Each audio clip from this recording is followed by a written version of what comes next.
Sekarang saya di Amerika jalan sendiri dari Jakarta. Saya keliling dunia sendiri dengan lumpuh tubuh separuh dengan kusrut. Saya nggak bayangkan dulu bisa, karena kena stroke di Amerika, di San Francisco tahun 2010 itu nggak bisa ngapa-ngapain.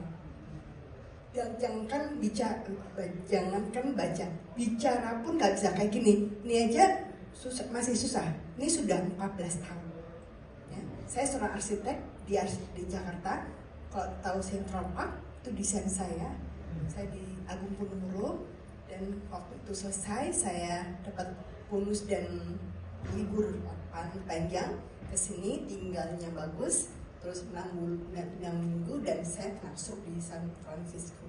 Nah, benar-benar tidak bisa ngapa-ngapain.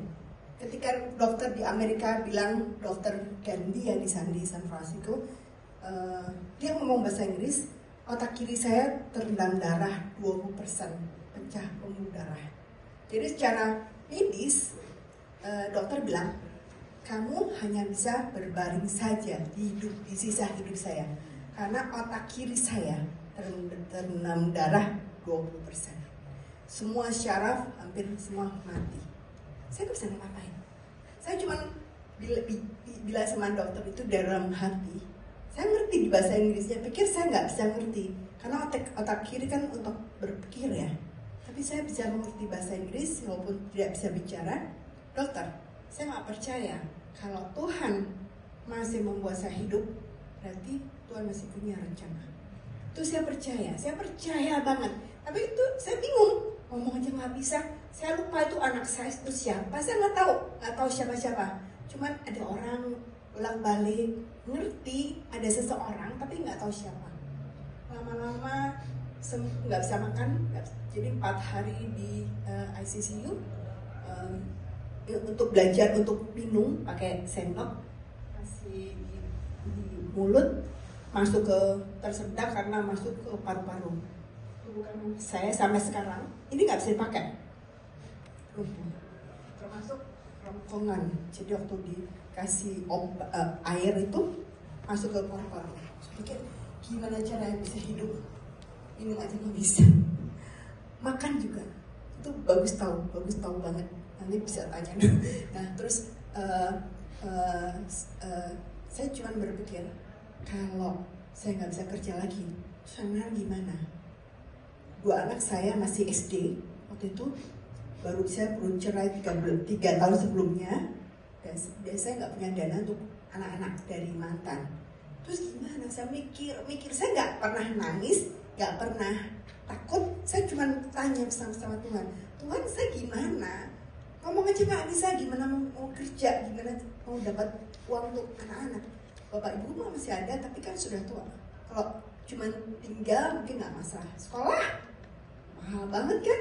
Jadi pokoknya harus bisa dapat uang gitu aja.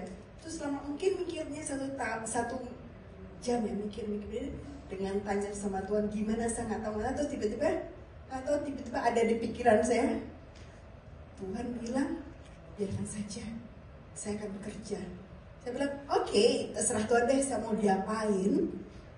Saya percaya, saya berserah. Habis itu benar-benar berserah. 2 minggu di sini belajar dari satu kata, dog, ball, cat, bisa ngomong. Tulis gambar anjing. Jadi kalau bisa googling nama saya Christy Damayanti, semua ada ceritanya, ada videonya, ada tulisan saya. Dan 2 minggu kemudian saya dikirim Indonesia sama salah satu brother dari Alaska mengantar saya ke Jakarta. Terus di rumah sakit sini 1 bulan saya diajar untuk berdiri. Kan dokter bilang di sini nggak bisa ngapa-ngapain kan. Di Jakarta saya diterapi, saya berdiri, 1 minggu kemudian saya bisa berjalan. Puji Tuhan, anak saya videoin, kirim ke dokter Gandhi, tahu jawabannya satu. Amazing. Dokter juga bilang di Jakarta, ini memang luar biasa, ajaib. Jadi memang luar biasa, dan 6 bulan kemudian saya bisa bekerja sampai sekarang. Luar biasa, Tuhan itu luar biasa. Ini yang terus Anak saya waktu kecil, yang kecil Michelle ya, 4 tahun pernah tidak bisa dengar. Saya 4 tahun tidak bekerja. Saya kesini setiap tahun berbulan-bulan. Saya di rumah bagus.